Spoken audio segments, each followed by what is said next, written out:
రోగి బంధువులు దాడి చేశారు. గాంధీ ఆసుపత్రిలో ఈ ఘటన జరిగింది. దాడి చేసిన వ్యక్తిని పోలీసులు అదుపులోకి తీసుకున్నారు. ఇక సెప్టెంబర్ 17పై తెలంగాణ ప్రభుత్వం కీలక నిర్ణయం తీసుకుంది. ప్రజాపాలన దినోత్సవం జరపాలని నిర్ణయించారు.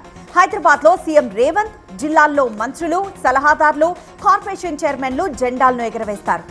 ఇక ఏలేరు కాలువను ఆధునీకరిస్తామన్నారు సీఎం చంద్రబాబు.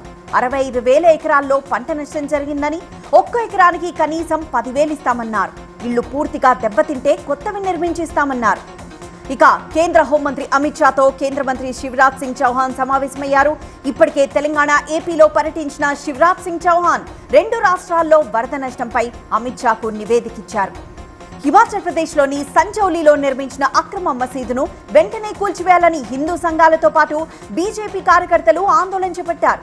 మసీదు అక్రమమని తేలితే ప్రభుత్వమే కూల్చేస్తుందని సంయమనం పాటించాలన్నారు మంత్రి విక్రమాదిత్య.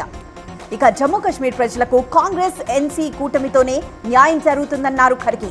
కశ్మీర్ యువతకు 5 లక్షల ఉద్యోగాలు ఇస్తామని బీజేపీ హామీ ఇవ్వడం పచ్చి అబద్ధమన్నారు. ఫైనలీ అమెరికా అధ్యక్ష అభ్యర్థుల డిబేట్ హోరాహోరీగా సాగింది.